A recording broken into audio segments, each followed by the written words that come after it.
Market Movers avec Louis Azaïs, expert bourse sur TV Finance. Bonjour Louis. Bonjour Aude, bonjour à tous. Alors le marché est à la baisse ce matin et on va parler justement de valeurs à la baisse. On va commencer avec la distribution Carrefour qui a annoncé un partenariat, mais ce n'est pas forcément très bien accueilli par les marchés. Oui, alors effectivement ce qui se passe c'est que ce matin il y a plutôt des bonnes nouvelles. On voit des entreprises qui font des partenariats un petit peu stratégiques. Donc on voit Carrefour d'un côté, Casino de l'autre, et pourtant le marché continue à baisser. Alors qu'est-ce que ça veut dire? Déjà pendant la nuit, ça a été un petit peu violent au Japon. On a vu aussi sur le futur SP500, c'était un petit peu violent. Et en fin de semaine dernière, on avait une opportunité de rebondir. Et cette opportunité de rebondir, en fait, c'est pas conclu. Donc ça veut dire qu'il faut peut-être être prudent pour ce début de l'été. Sachant qu'en plus, il y a deux types d'échéances. Souvent, on a des échéances mensuelles, mais on a des échéances aussi trimestrielles. Et donc la fin du mois de juin, donc pour ce deuxième trimestre, n'a pas été fantastique. Oui, sur fond de guerre commerciale avec le Canada qui réplique ce week-end aux États-Unis. Donc là, on regarde notre ami Carrefour. Donc c'est un partenariat stratégique d'une certaine façon pour essayer d'enrayer. La chute des cours de bourse, ça correspond à leur réalité économique. C'est-à-dire que tous les distributeurs européens, qui sont un peu des distributeurs classiques, sont en train de se faire manger par les distributeurs, on va dire, nouvelle génération. Et donc, ils essayent de faire des partenariats pour s'en sortir. Pour l'instant, c'est mal on ne voit pas le cours de bourse exploser, mais ça ne veut pas dire que ce n'est pas forcément la bonne décision. A priori, parce que la Carrefour, ce sera avec Tesco, donc c'est quand même des acteurs traditionnels. Exactement. Et Tesco avait commencé à se reprendre en Angleterre, alors que Carrefour restait là, ici on regarde Carrefour et reste mal orienté, mais en Angleterre, le titre Tesco, je crois que ça avait commencé à pas mal se reprendre. Là, quand on regarde Carrefour, on est au plus bas depuis 5 ans. Donc là, je suis obligé d'aller sur du 30 ans, vous voyez.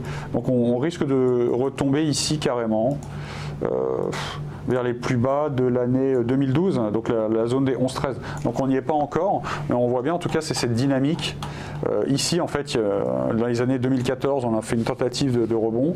On a poursuivi ici en 2015 et on voit que depuis 2015, en fait, ce titre n'arrive pas à repartir. Alors il faut bien se souvenir qu'à la grande époque, Carrefour était la superstar pour les gens qui avaient des portefeuilles. Vous voyez, entre les années 90 et 99, Carrefour c'était vraiment une des super valeurs. Donc voilà, c'est peut-être un changement de paradigme, hein. On aime plutôt les valeurs de distribution. Donc voilà, Carrefour mal orienté, Casino elle aussi qui a essayé donc un partenariat assez important, ça a été annoncé ce matin. Pour l'instant on n'a pas non plus, c'est moins prononcé comme baisse que Carrefour, mais on voit qu'on n'arrive pas à se retourner à la hausse, hein. Donc bien regarder ici, être très vigilant sur la petite zone de support à 32,40 parce qu'elle est quand même, vous voyez, en tendance nettement baissière et elle n'arrive pas à se retourner. Donc cette zone de support ici à 32,40, il ne faudrait vraiment pas l'enfoncer. Pourquoi? Parce que sinon ça validerait en fait qu'on fait une nouvelle vague de baisse. Donc on pourrait rapidement aller à 30, voire même à, je sais pas, 28,80. Vous aviez parlé d'Accor. On peut regarder Accor si vous voulez. Qui a signé un partenariat avec un acteur du luxe américain. Donc c'est voilà, aussi, c'est une très bonne idée, pour l'entreprise, c'est une très bonne idée, c'est important, c'est vraiment ce genre de partenariat qu'il faut faire pour se développer. Mais pour l'instant, on voit exactement. Pourquoi? Parce que les marchés en ce moment, ils ont plutôt, ils sont orientés par d'autres choses. C'est surtout la peur dans des marchés qui sont un petit peu surévalués, surtout aux États-Unis.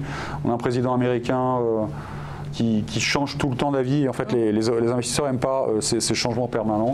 Donc, c'est un petit peu... Il faut se mettre à la place des investisseurs, c'est un peu un environnement dangereux. Donc, notre ami Accor, qui a quand même pas mal baissé depuis le 29 mai. En plus, il faut être prudent sur Accor. Pourquoi? Parce que c'est la pente. Vous voyez, en fait, depuis le 29 mai, la pente vraiment est très élevée. Donc là, il faut vraiment être très prudent. On va voir, peut-être qu'on en avait parlé il y a quelques jours, voir ce qui va se passer ici sur cette zone des 41,12, parce que c'est vraiment un support important. En gros, il y a une possibilité que là, comme le marché est mal orienté, pour l'instant, Accor ne rebondit pas parce qu'il y a toujours le bêta, c'est-à-dire qu'il y a une action, il faut toujours regarder une action et son marché. Donc là, Accor, elle baisse. Pourquoi?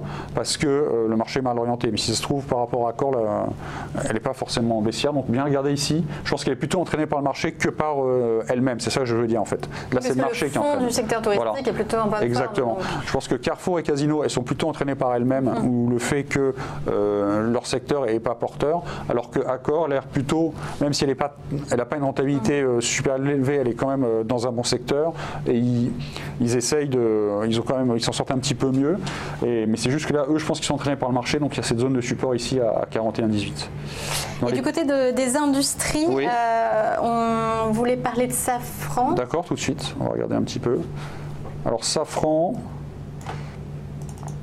elle, oui, elle était un petit quand même mieux orientée, parce qu'elle est carrément à l'opposé, elle est sur ses plus hauts, si je mets beaucoup d'historique, voilà. Elle est sur ses plus hauts historiques, et elle, depuis 2009, en fait, elle n'a pas arrêté de monter. En 2009, elle valait 5 Safran, là, vous voyez que maintenant, elle vaut 105.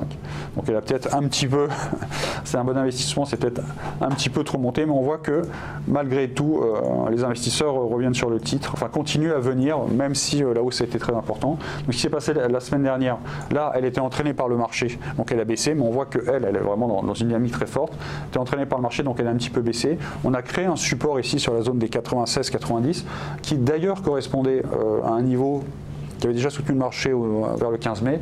Et maintenant, on essaye de repartir de l'avant.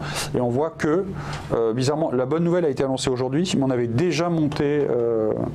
en fin de semaine dernière, on a déjà monté vendredi. Donc c'est peut-être qu'il y a des gens qui étaient, enfin bon, ça ne me regarde pas, mais des gens qui étaient au courant ou qui avaient anticipé ça, parce qu'on avait déjà monté avant. Et aujourd'hui, une fois que la nouvelle est bonne, plutôt on a l'impression que le titre se replie. On dit souvent acheter la rumeur et vendre la nouvelle. Donc peut-être qu'il y avait eu des rumeurs, donc les investisseurs avaient acheté, et maintenant que la nouvelle arrive, c'est plutôt une prise de bénéfice. Il ne fallait pas arriver en retard. Voilà. Et là, il y a la petite zone le plus haut historique ici à 105,30. Mais bon, a priori, ça reste quand même bien orienté. Et c'est cette zone de support ici à 96,80 qu'il faudra surveiller en priorité. Vous voulez une autre valeur ou... Et si on regarde le secteur automobile, parce qu'il se porte justement plutôt bien par rapport aux ventes, est-ce qu'il pâtit aussi de la baisse générale du marché? Alors, secteur automobile, pour vous, c'est les... PSA et Renault. Voilà, c'est les constructeurs ou les équipementiers? Les constructeurs. Alors, on va regarder PSA tout de suite. Voilà, donc Peugeot a vraiment pâti, c'est ça. Parce que en fait, Peugeot était vraiment dans une dynamique haussière très forte. Et là, on voit depuis le mois de janvier, puisqu'on est passé de 16 à 21, c'était bien construit. Il y avait des séquences de hausse, des séquences de retracement, on repartait de l'avant. Et là, on voit cette forte accélération baissière depuis le 15 juin. Et ça, c'est vraiment la guerre commerciale provoquée par M. Trump. Et les sanctions iraniennes en plus. Exactement, les sanctions iraniennes. Donc, d'une part, ça a touché déjà les Allemands, mais en plus, là, ici, Peugeot. Donc là, ce qu'il faut regarder, on est en train de tester un petit gap, c'est la zone des 19. Un petit gap, en fait, c'est le gap 10 avril. Ce matin, on fait un gap baissier, mais il y avait un gap plus important, qui était ici le gap du 9 ou 10 avril, et on est en train de le tester ici, c'est la zone des 19-13. Donc, on va dire, si la dynamique reste positive, on va s'arrêter tout de suite.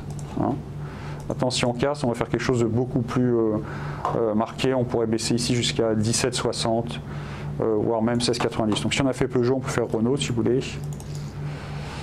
Ouais, donc, Renault, c'est pas fantastique non plus. Donc, la baisse, elle avait commencé à partir du 29 mars. Vous voyez, là, c'était un petit peu technique. On a fait un premier échec le 8 mars.